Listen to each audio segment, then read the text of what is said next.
اعوذ باللہ من الشیطان الرجیم بسم اللہ الرحمن الرحیم۔ بوڑھے کی رائے جوان کی قوت و طاقت سے زیادہ اچھی ہوتی ہے۔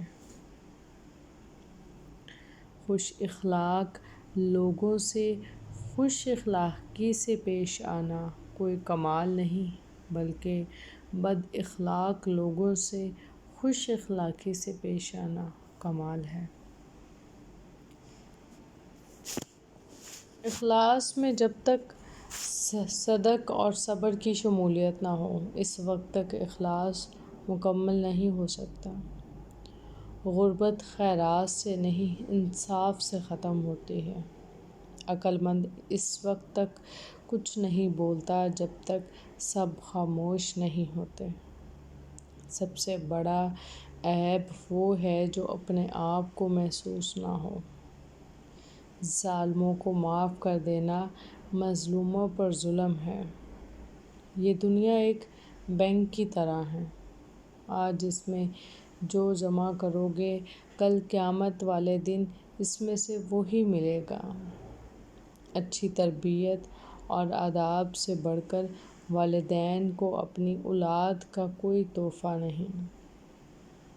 جس طرح جنت میں رونا عجیب سی بات ہے اسی طرح دنیا میں ہنسنا بھی تعجب انگیز ہے۔ کیوں نہ تو جنت رونے کی جگہ ہے اور نہ دنیا ہنسنے کی جگہ ہے۔ جب تم سکون کی کمی محسوس کرو تو اپنے رب کے حضور توبہ کرو کیونکہ انسان کے گناہ ہی ہیں جو دل کو بے چین رکھتے ہیں۔ جو خود اپنے نفس کو آراستہ نہیں کر سکتا وہ دوسروں کے نفس کی اصلاح کیسے کر سکتا ہے۔ خزاں کے گرتے پتوں کو حقیر مت سمجھنا کیونکہ انہی پتوں کے گرنے سے بہار آتی ہے۔ تم حق بات کہنے سے مت ڈرو کیونکہ نہ کوئی تمہیں موت دے سکتا ہے اور نہ کوئی تمہارا رزق کم کر سکتا ہے۔ صرف اپنی زبان پہ قابو پا لینے سے آپ بہت سی مشکلات سے بچ سکتے ہیں۔ موت کو یاد رکھنا نفس کی تمام بیماریوں کا علاج ہے۔ ہنر انسان کا سب سے بڑا دوست ہے۔ کسی کے آنسو کو زمین پر گرنے سے پہلے اپنے دامن میں جذب کر لو۔ یہی انسانیت کی معراج ہے۔ بہترین انسان وہ ہے جو دوسروں سے زیادہ اپنے عیوب پر نظر کرے۔ دنیا کی سب سے بڑی غریبی بے عقلی ہے۔ وہ عمل جو بغیر علم کے ہو اسے بیمار جانو اور وہ علم جو بغیر عمل کے ہو اسے بیکار جانو۔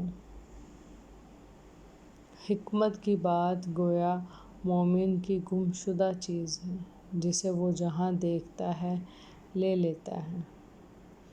دولت سے آدمی خوشامد تو خرید سکتا ہے لیکن محبت نہیں۔ محتاجوں سے مال مہنگے داموں میں خریدنا احسان میں داخل ہے۔ جس طرح جہالت کی بات کہنے میں خوبی نہیں اسی طرح حق بات میں چپ رہنے میں بھلائی نہیں۔ اخلاق ایک دکان ہے اور زبان اس کا تالا ہے۔ تالا کھلتا ہے تو معلوم ہوتا ہے کہ دکان سونے کی ہے یا کوئلے کی۔ غیر ضروری تنقید وہ تلوار ہے جو سب سے پہلے خوبصورت تعلقات کا سر قلم کرتی ہے۔ رشتوں کی رسی تب کمزور ہوتی ہے جب انسان غلط فہمی کے نتیجے میں پیدا ہونے والے سوالات کے جوابات بھی خود ہی بنا لیتا ہے۔